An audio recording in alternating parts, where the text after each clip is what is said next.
only 1,347 Tiger Is were built. That is a remarkably small number for a tank that became one of the most feared machines of the Second World War. Allied crews sometimes reported Tigers where none were operating.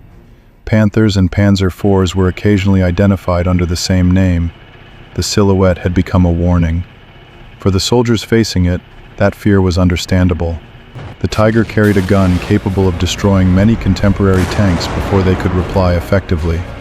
Its frontal armor could resist hits that would have destroyed lighter vehicles.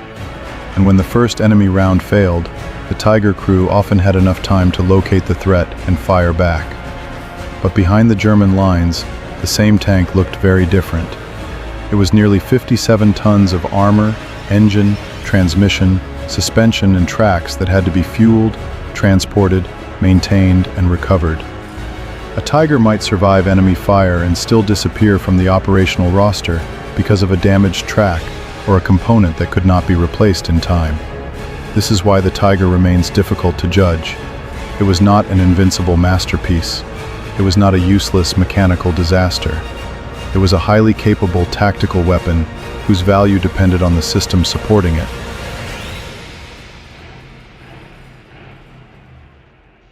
So the real question is not whether the Tiger was simply good or bad. Was it a rational answer to Germany's battlefield problems, or a local advantage that Germany could not afford to sustain?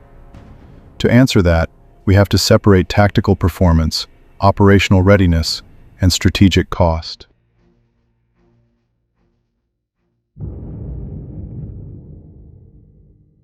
The story begins before the T-34.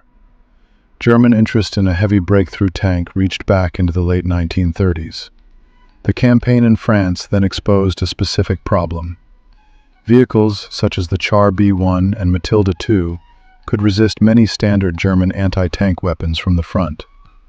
German units often had to rely on flank attacks, artillery, or the 8.8 centimeter anti-aircraft gun to defeat them. Germany still won the campaign, but the lesson was clear. A future breakthrough tank needed enough protection to survive direct fire and enough firepower to defeat heavily armored targets from the front. On May 26, 1941, before Operation Barbarossa, German leadership approved the decisive requirement for a heavy tank of roughly 45 tons. Encounters with the Soviet KV-1 and T-34 later increased the urgency, but they did not create the Tiger program from nothing. The Panther became Germany's more direct response to the T-34. The Tiger emerged from an older requirement for a heavily protected breakthrough vehicle. Henschel and Porsche developed competing chassis, while Krupp worked on the turret and armament. Porsche's design used a petrol-electric drive system. Petrol engines powered generators, and electric motors drove the tracks. The concept was ambitious, but it was complex, difficult to support, and dependent on scarce materials. Henschel used a more conventional mechanical arrangement. It was still complicated, but it offered a more practical basis for production and field maintenance. The Henschel design was selected and combined with the Krupp turret. But Germany wanted the tank in combat quickly, before crews, workshops, spare parts supply, and recovery procedures had fully matured.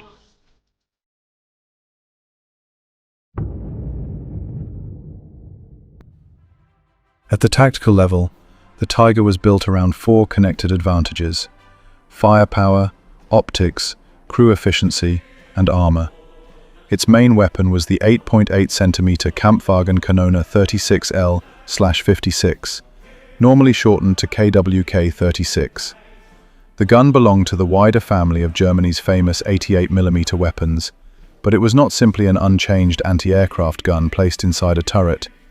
It used a dedicated tank mounting, recoil system, and ammunition arrangement. The Tiger normally carried around 92 rounds. Armor-piercing ammunition was used against tanks, while high-explosive rounds allowed the crew to engage anti-tank guns, infantry positions, and fortifications. This mattered because a concealed gun crew could be as dangerous as an enemy tank. The KWK-36 combined strong armor penetration with a relatively flat trajectory. That reduced the effect of small range estimation errors and helped the gunner engage targets accurately at distance. But the gun was only one part of the system. The Tiger used high-quality telescopic optics and a 5-man crew. The commander searched for targets, the gunner aimed, the loader handled the 88mm rounds, the driver controlled movement, and the radio operator maintained communications. This division of labor improved the entire engagement process. The turret used powered traverse, although its speed depended partly on engine revolutions. With the engine stopped, manual traverse remained possible, but was far slower. The Tiger also carried two 7.92mm MG-34 machine guns, one beside the main gun and one in the front hull.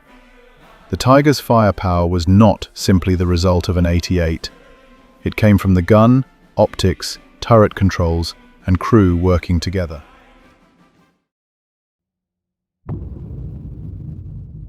Protection followed a more direct philosophy. The Tiger's frontal armor was approximately 100 to 102 millimeters thick, while the sides were around 80 millimeters.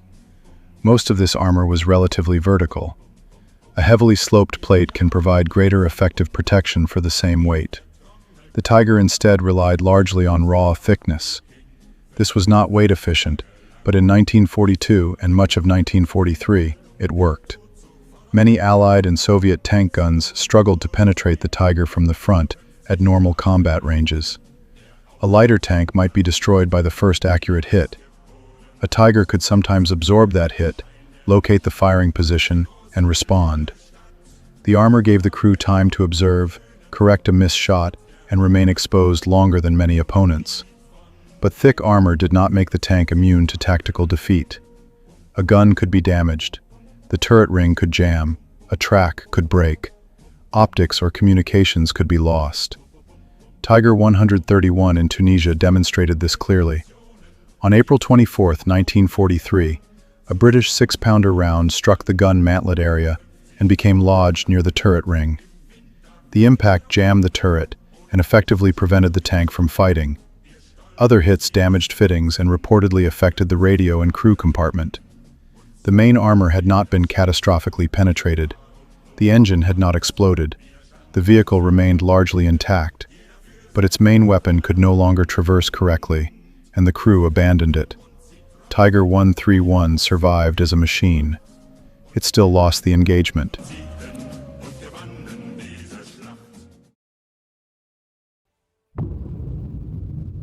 The Tiger's firepower and armor created its reputation. Its weight created the support problem. Early vehicles used the Maybach HL210 engine. Later production received the Maybach HL230 P45, a 23-litre V12 petrol engine, producing approximately 700 horsepower.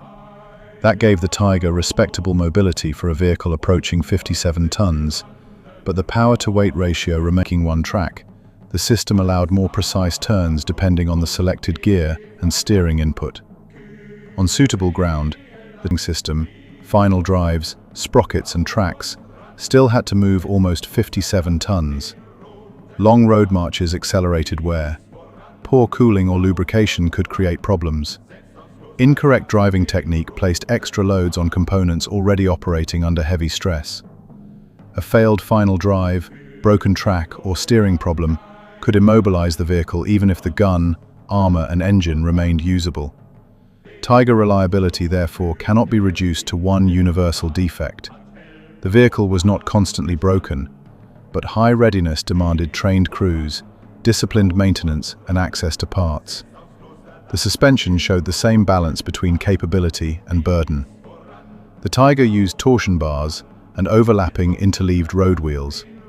This distributed the weight across the tracks, produced a stable firing platform, and gave the crew a relatively smooth ride over rough ground. The disadvantage appeared during maintenance. Reaching a damaged inner wheel could require mechanics to remove several outer wheels first. Mud, snow, and ice could also collect between the closely spaced wheels under certain conditions. The claim that every Tiger regularly froze solid is exaggerated, but the maintenance difficulty was real. The tracks created another engineering trade-off. For combat, The Tiger used tracks approximately 725 millimeters wide. These reduced ground pressure and improved movement over softer terrain. But they also made the vehicle too wide for normal rail transport on many routes. Before loading the tank, crews often fitted narrower 520 millimeter transport tracks. The outer road wheels and side skirts could also be removed to reduce width. After unloading, the process had to be reversed. The wide tracks solved a battlefield mobility problem. They created additional labor during strategic movement. Rail transport remained possible, but required additional preparation.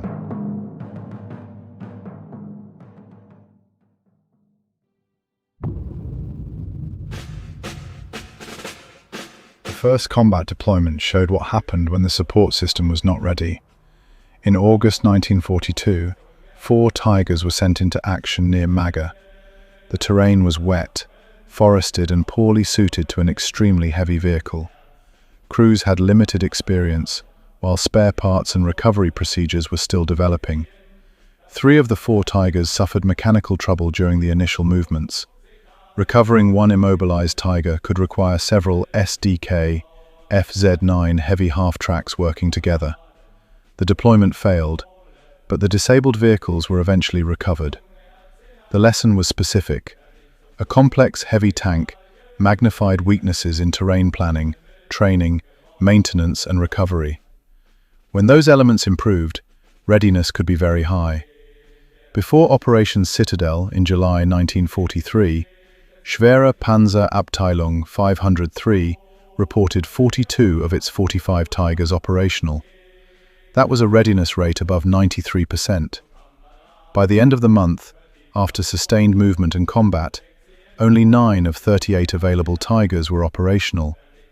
That was less than 1/4 of the remaining force. Many were repairable or under recovery, but none could fight at that moment. This is the operational problem at the center of the Tiger story. High readiness was possible.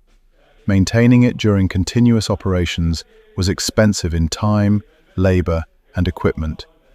Recovery, therefore, became part of combat power. Behind a stable German line, an immobilized Tiger might be retrieved, repaired, and returned time before enemy forces arrived. If one condition failed, the crew might have to destroy a vehicle that remained technically repairable. The mechanical failure stopped the tank. The operational situation decided whether it returned. Normandy made this increasingly severe. At Villers-Bocage, Michael Whitman's initial attack achieved surprise against an exposed British column. Training, initiative, and the Tiger's gun allowed him to inflict heavy local damage in a short period. The tactical performance was real, although later accounts often combined several phases of the battle and attributed too many losses to one commander and one tank. The wider Normandy campaign was less favorable. Hedgerows reduced engagement distances, narrow roads limited movement, damaged bridges restricted routes, and concealed guns threatened the Tiger from less protected angles. Allied pressure also reduced the time available for recovery. A Tiger could perform well in one engagement, while the battalion around it lost operational strength. That is the difference between tactical effectiveness and campaign endurance.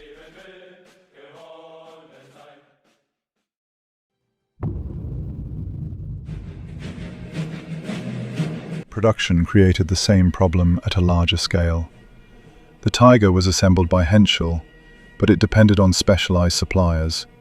Wegmann produced turrets, Krupp supplied armor and major armament components, Maybach manufactured engines. Other firms delivered transmissions, optics, bearings, electrical systems and running gear parts. Final assembly was only the last stage. Before that, armor had to be rolled and machined, guns had to be manufactured, engines and transmissions had to be tested, precision optics had to be completed.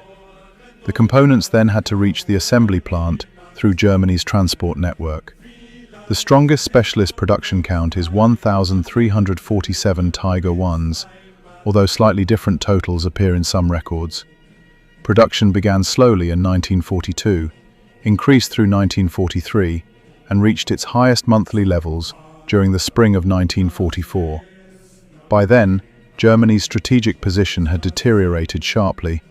Factories faced bombing, rail transport faced disruption, fuel supplies were declining, experienced crews and mechanics were becoming harder to replace. The Tiger was reaching production maturity, while its support environment was becoming less stable. Cost figures require similar care. A frequently repeated procurement value is approximately 250,800 Reichsmarks. But the meaning of that number depends on what was included.